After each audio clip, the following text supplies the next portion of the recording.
Hello everyone, it's Dylan from Yugioh Everything, and welcome back to another quick Yu-Gi-Oh! Discussion video. So we actually just got a new Code Talker monster released, thanks to Yugioh Organization, and thank you to my friends Dev and John for both sending me over the translations. So yes, we got a new Code Talker released. We have Decode Talker, we have Encode Talker, and the new Yusaku monster that, assumingly he will definitely use is EXCODE Talker, a Link 3 Cyberse Effect Wind type monster. So, I will read you the summoning conditions, I'll read you the effects, and then I cannot wait to hear from you guys because, as you know, or if you don't know, the card game and the strategies, I never lie about it. Not my area of expertise at all. I'm not going to pretend to, get in front of the mic and act like, oh yeah, this is what the strategy is going to be. That's not really why I do these kind of videos. I mainly want to talk to you guys, of course, about the strategies that you think these monsters could lead to, and whether you think maybe they match up well against Emma's Altergeists, and I just can't wait to hear whether you guys think this is a good card or not. So, we'll get into it, and then I'll give my thoughts on when I think Yusaku might use this monster. The summoning conditions are 2 or more Cyberse type effect monsters. So, I believe that is the same exact summoning condition as Encode Talker.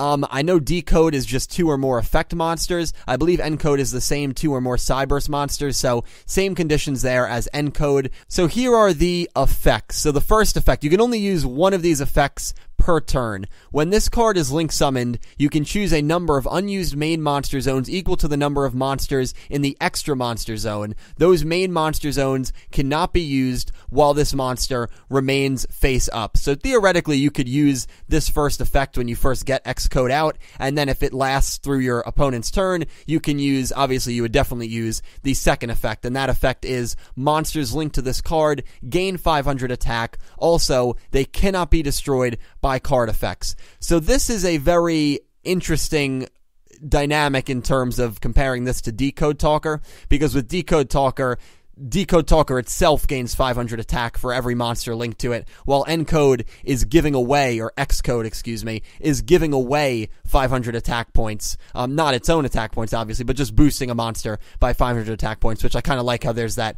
whole similar dynamic with these effects. And you can pretty much seal off your opponent's board, or not main monster zones, on when you first summon this card out. So I'd imagine that's a pretty good effect, but knowing how Yu-Gi-Oh! Usually goes anime-wise, I don't even know if we'll see that effect used in the anime.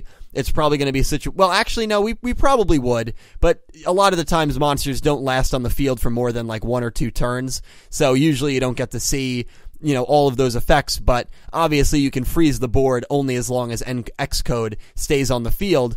The other good effect is any monster that is linked to this card not only gains an attack boost, but they cannot be destroyed by card effects. So that is another really, really interesting effect. So you guys let me know whether you think these effects and this monster is garbage, or whether you think it's actually a very good addition to Yusaku's deck. And let me know also if you think it matches up well against Altergeist. Very excited to talk to you guys about that down below. My own standpoint on it, though, I'm not going to give much advice when it comes to the OCG and TCG, because I can tell you 90% of people watching know way more about that, than me. So I will let you guys, the experts, comment down below and help me learn about these kind of effects and their uses and everything. So where do I think this could be used in the anime? We know Yusaku has a duel coming up with Emma, and when Encode Talker got revealed to us, it was revealed, I think, like in the episode 3 commercials, or it was revealed around episode 3. Yusaku's next duel, he did not use Encode Talker.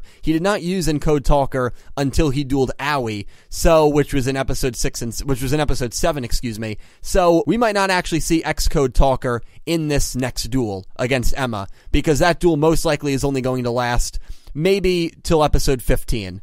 So, we just got this monster, and usually the anime's episodes are, I would say, like 3 or 4 ahead of where these leaks come in, which is why we'll get summaries for the next, 4 episodes. Like, right now, the anime probably has up to, episode 18 or 19 completed.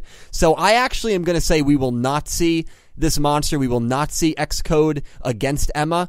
I just don't think there's enough of a turnover. We just found out about this monster on Friday, and now it's Sunday night when the leaks came out, so I really don't believe that we are going to see this monster against Emma.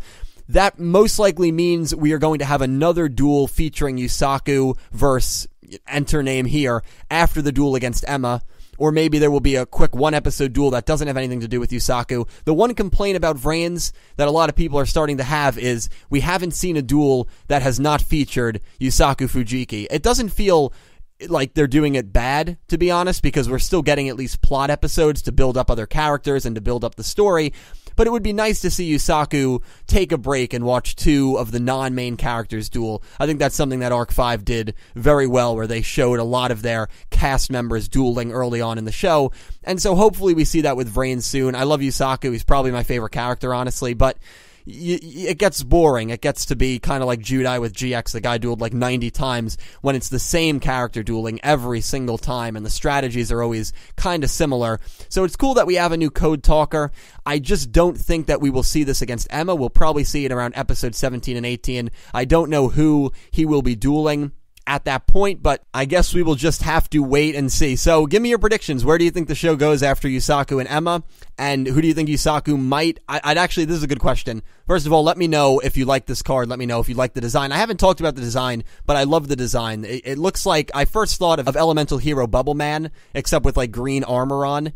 And green is my favorite color, so any monster that's rocking green like this, I'm probably going to dig, and I really do dig the design. It's like, it's bigger, it's bulky, so when I first saw it, it's funny, because I thought like, oh, this is going to be like a defensive wall, and then I was like, oh, that's right, Link monsters can't, they can't be in defense. Still got to get used to that. That's still a little weird, so obviously, not a defensive wall. It has 2300 attack. It has the same amount of attack as Decode and ENCODE, and you're starting to see a bit of a pattern there. And it's also interesting to compare it to Yusei.